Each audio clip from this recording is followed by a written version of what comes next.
I'm going to start with the title poem of the book, which is called Death Magazine.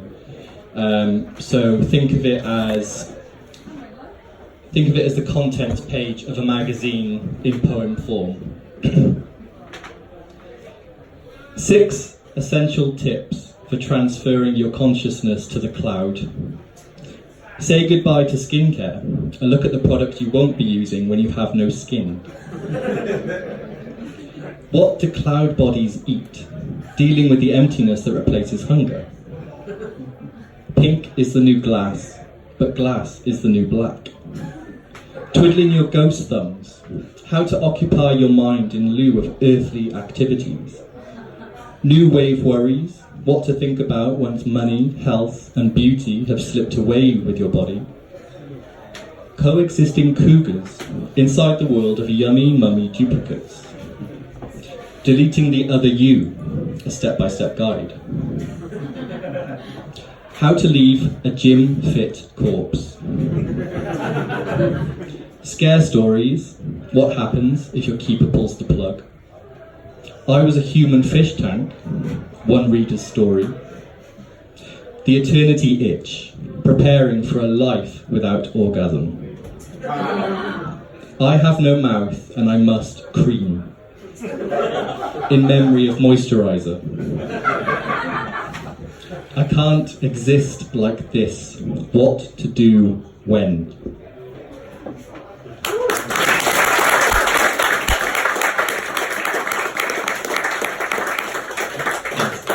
I don't think anyone knows how to end a poem apart from a kind of like winking nod. So that's what I'm going to do a lot of tonight, just to like relax myself a bit. Okay, so the next poem I'm going to read is called Do You Even Lift, Bro? No. I slugged out beneath the bar, virgin under stainless steel. We have one final form, and its mouth coughs dirt clods backwards. Lads roll the glue of themselves between their index fingers, like Bishop when he nicked his thumb. All I see as I heft the weight is alien resurrection. Ripley, writhing in the muck of alien intaglio. Nothing I want to be could be achieved through protein. My body ideal is a bone-white woman louche among the brood.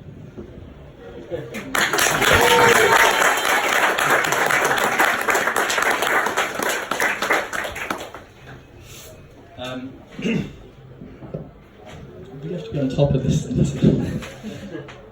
Okay, so this book is essentially split up into the kind of sections that you'd find in a magazine, like a kind of contemporary lifestyle magazine. So I've kind of broken it down into sections called things like wellness, features, beauty, and things like that. So the series of poems I'm going to read now are from the section of the book that's titled Fitness. So I'm going to read you what essentially boiled down to a series of fake workout routines of male celebrities. This first poem is called Jean-Claude Van Damme. Unlike action heroes, Van Damme, a ballet student, could move with the flexibility of fabulous birds, which is why he was initially cast as the Dowager Princess Augusta opposite Arnie in Predator. This was a film about the botanical gardens at Kew.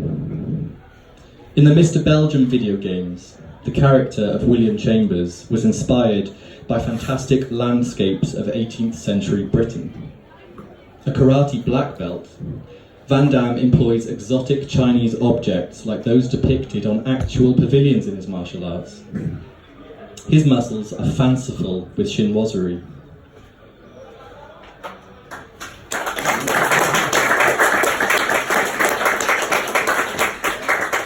This is called Tom Hardy. For someone neither big nor hard, Hardy is so hardy and hard to kill. He does a really convincing impression of bacteria. Having shed 15% of his organs, he's now in a lower weight category. In order to encourage the body to adapt, his trainer employed a technique that was called 20 kilograms of refrigerated brains. Hardy can live weeks without his head.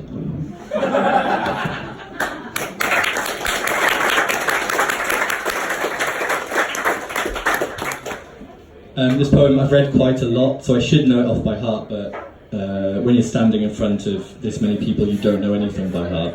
So this is called Christian Bale. Bale has become so milky that simply spending an hour in his presence leaves a faint gleam.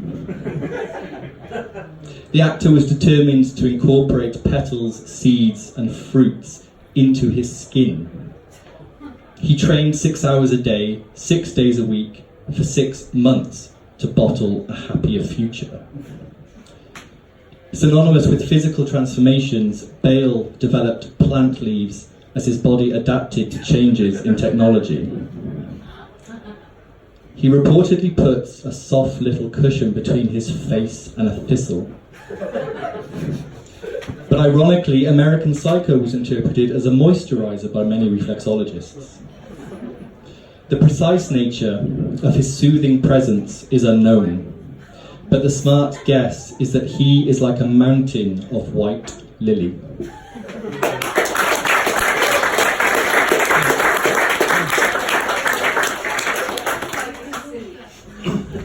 Bruce Lee. Posthumously released, Lee's final film is unexpected, but the level of violence is a dream. It's still the highest grossing stamp collecting movie of all time. It involved sex, dragon crime, and economic violence. Hollywood studios had hitherto portrayed Asian men as 9 people negatively affecting children. Sure, some studies have revealed a connection between authors and decreased sales, but by keeping young males busy, you keep them insignificant. Lee's legendary 1-inch parents skipped religiously. He also invented Grand Theft Auto 5.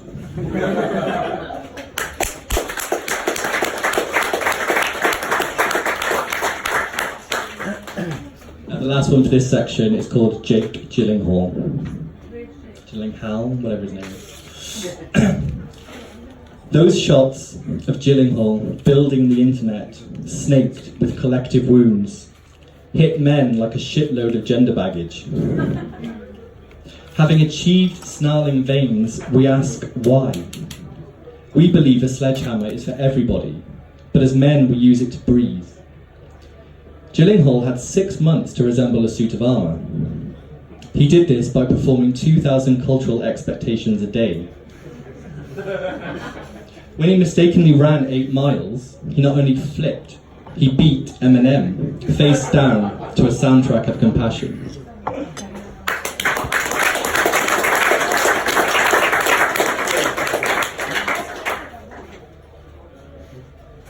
Thanks everyone. So I'm going to move on to a section of the book that's called Wellness.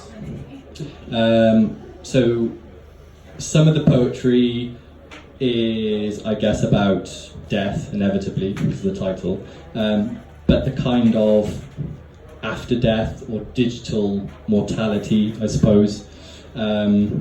So this poem is called What Will Your Sims Do Now?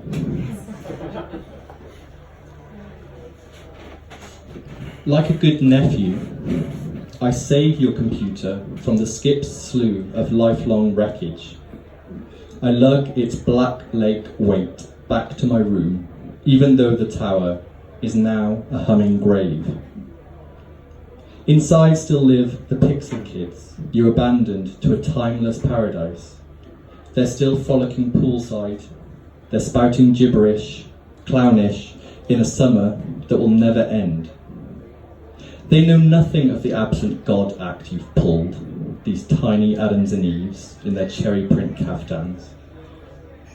I feed and clothe and shower them, strange skin cells that you've shed in your swift exit. My head is haloed by the screen's heaven blue, the way yours must have been as you crafted your craved reflection. Here is the candy-haired mohawked girl that you modelled on your ideal. I push her around her little kitchen, fingers lingering on the keys that yours last touched. Her chip pan has caught fire. The girl's face bursts open with tears. Scorched walls, her kitchen is ruined. I can't console her.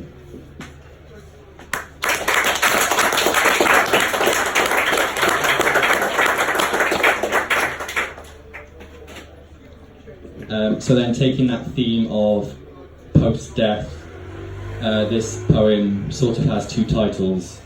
So it's called My Robot, or I Stopped Knowing What to Do with the Android Version of You.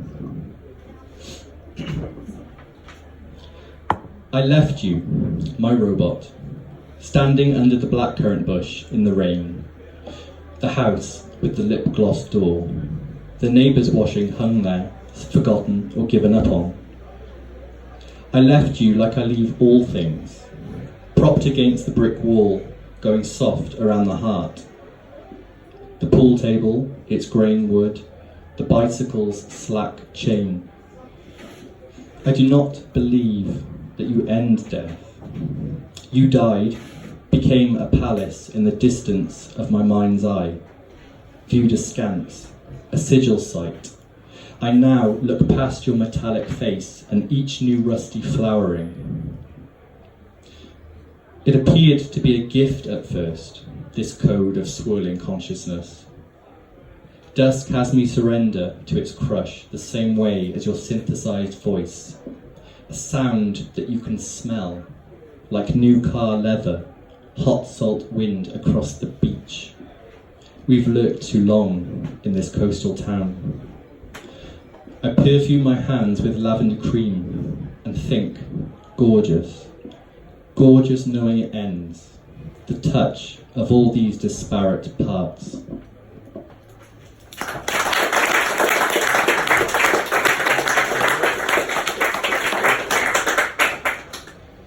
And this is a poem about virtual reality, which I suppose is as far as not real people can go.